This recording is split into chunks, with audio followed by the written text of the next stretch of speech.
Sí, la resolución fue emitida y publicada en Gaceta sin la debida consulta, es decir, las autoridades del Ministerio de Educación no hicieron la consulta de ley. La consulta de ley está establecida en la Ley Orgánica de la Administración Pública. Había que haberla anunciado, había que haberla consultado, pero eso no se hizo. Y eso es uno de los fundamentos para algunos de los recursos de nulidad que están presentes ante el Tribunal Supremo de Justicia. Sin embargo, es norma de la República, digamos, fue publicada en Gaceta Oficial, es de cumplimiento obligatorio, aun cuando la ministra ha anunciado que no habrá sanciones. Para quienes no lo conformen. Para quienes no lo conformen. Ahora, la respuesta inicial ante esta resolución que tuvo la Red de Madres, Padres y Representantes fue, uno, llamarle la atención a la ministra. No se consultó una norma que además, en el marco de una democracia participativa y protagónica, debía haber sido consultada porque además es lo que manda la ley. Entonces, eso nos llamó la atención y por eso fuimos al Tribunal Supremo de Justicia. Pero siendo norma de la República, había que acompañar a las escuelas a hacer la mejor implementación posible de una norma que además de inconsulta está mal elaborada. Claro, eso te iba a consultar, porque entiendo que muchos colegios, no solo por el tema de que no haya sido consultada, no la han acatado, sino porque sencillamente hay gente que no la entiende. Hay muchos vacíos, ¿no? Hay vacíos, hay contradicciones, hay malas redacciones. Por ejemplo, hay un espacio en el cual se dice que las decisiones se tomarán por consenso de la mayoría. Ya va, o es por consenso o es por mayoría. Hay artículos en los cuales se comienza hablando de comunidad educativa y se termina hablando en otros términos.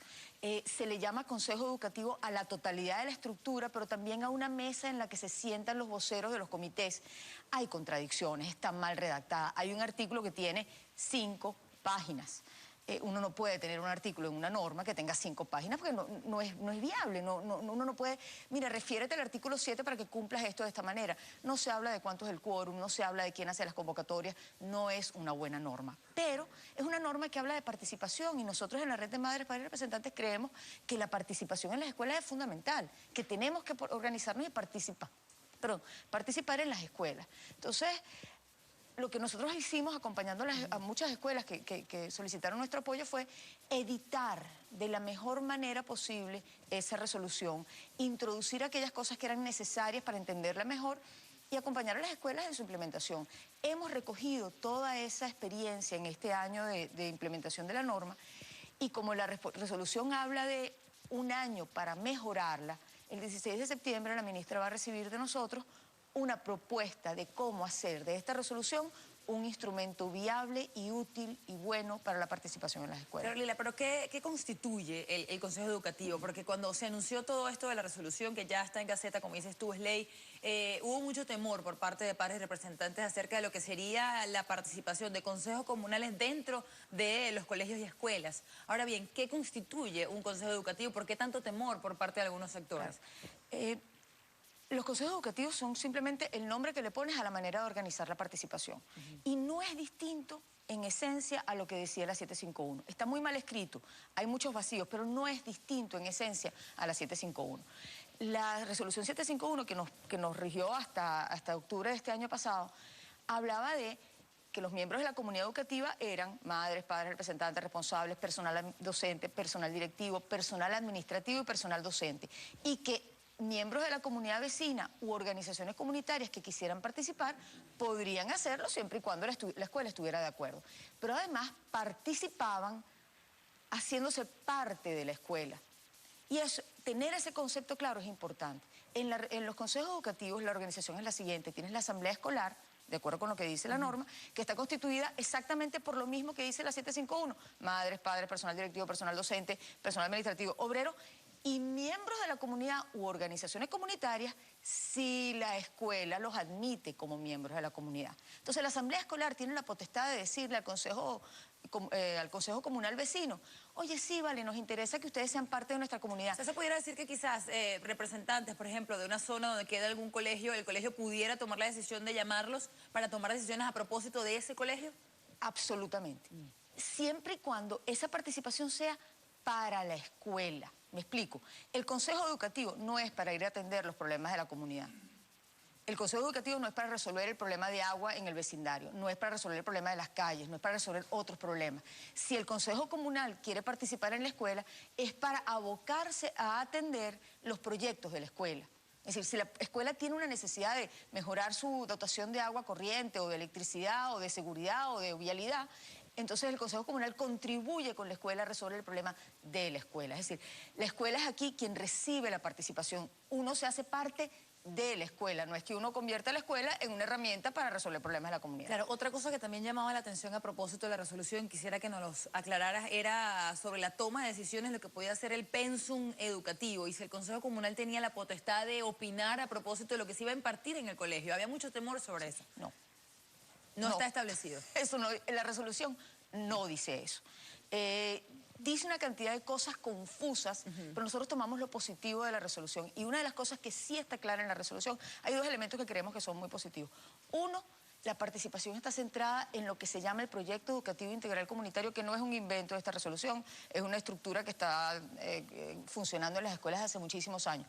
Proyecto Educativo Integral Comunitario es un proyecto que acoge la comunidad educativa, que está vinculado con la escuela, que tiene que ver con mejorar algo en la escuela, con acompañar a la escuela en algo. Entonces, la participación está centrada, de acuerdo con la resolución 58, en el PEIC, en el Proyecto Educativo Integral Comunitario. Y el otro aspecto positivo es que define exactamente quiénes son miembros de la comunidad, que son los que ya mencionamos, madres, padres, personal docente, etcétera, etcétera, y miembros de la comunidad o organizaciones comunitarias si la asamblea escolar decide que hay un aporte valioso que hacer ahí. Claro, entiendo que ustedes están recogiendo opiniones todavía para todo esto, para presentarlos tal y como dijiste el 16 de septiembre a la ministra Marian Hanson. Ahora bien, ¿cómo puede participar la gente, los padres y representantes? Entiendo hay un correo, también hay un Twitter donde están recibiendo información. Exactamente. Estamos preparando esta propuesta, vamos a cerrar nuestra recepción de recomendaciones, observaciones o sugerencias este 31 de agosto. Si alguien de la audiencia tiene algún comentario, alguna observación, alguna experiencia que compartir, el correo es lareddepadres@gmail.com. Y en Twitter estamos en @lareddepadres. Ok, igualmente vamos a colocárselos en Twitter, ya se los vamos a poner para que ustedes puedan, en todo caso, participar si están interesados. Pero también hay otro tema que ha sido noticia y que se ha conversado a propósito de este inicio de nuevo año escolar, y es el tema de las listas escolares, de las peticiones que se han hecho. Ustedes han recibido denuncias porque hay padres y representantes que hablan incluso de petición de papel de baño, cemento incluso han hablado para la petición de este año. Evidentemente la situación del país no escapa de lo que puede ser los colegios, pero ¿están los padres en potestad o en la facilidad de poder otorgar eso a los colegios?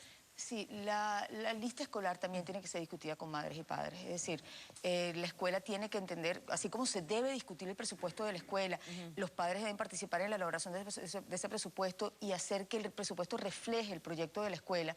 La lista escolar también tiene que ser consultada con los padres y tiene que hacerse un esfuerzo por hacerla lo más razonable posible para la situación real, lo que está sucediendo, y para atender las necesidades de los muchachos. Sí, hay escuelas que necesitan papel sanitario, esta es una necesidad para que funcione.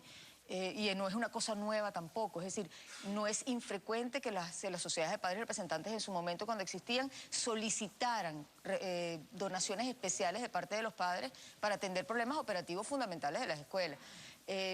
Yo no veo que los padres tengan mayor objeción en hacerlo, siempre que haya una consulta sobre eso, siempre que no sea obligatorio, digamos, que no se condicione la asistencia del muchacho a clase si no lleva la lista completa. Hay que ser razonable en eso, hay un derecho a la educación que tiene que ser respetado, pero los muchachos también necesitan materiales y útiles para funcionar bien. Lila, ya nos vamos, pero también el tema de la matrícula ha sido noticia a propósito de los aumentos. ¿Qué han comentado ustedes, padres y representantes? ¿Qué opinión has recibido acerca de esto? Sí, la objeción nuestra desde el año 2005, que fue cuando el ministro Aristóbulo Isturiz pretendió eliminar el derecho de madres y padres a decidir el presupuesto de su escuela. Desde ese momento nosotros hemos objetado no un monto determinado que decide un funcionario sentado en una oficina en el centro de la ciudad capital, sino que sean madres y padres quienes tomen esa decisión. Nosotros le pedimos todavía a las comunidades educativas que sigan ejerciendo ese derecho, que participen en la elaboración del presupuesto y que asuman la aprobación del presupuesto independientemente de lo que el ministerio diga en cuanto a un monto determinado. Por supuesto, respetando la ley en el sentido de que no se puede obligar a nadie a hacer la contribución económica. Pero si tú hablas con los padres y les dices, este dinero es necesario porque nuestro proyecto es este, en el cual tú participaste, tú sacaste cuentas aquí y viste lo que tenemos que estar pagando, y contribuiste en eso, claro, la mayoría de los padres asume su compromiso y paga la educación de sus hijos como considera que tiene que hacerlo. Bueno, Lila, te agradecemos mucho.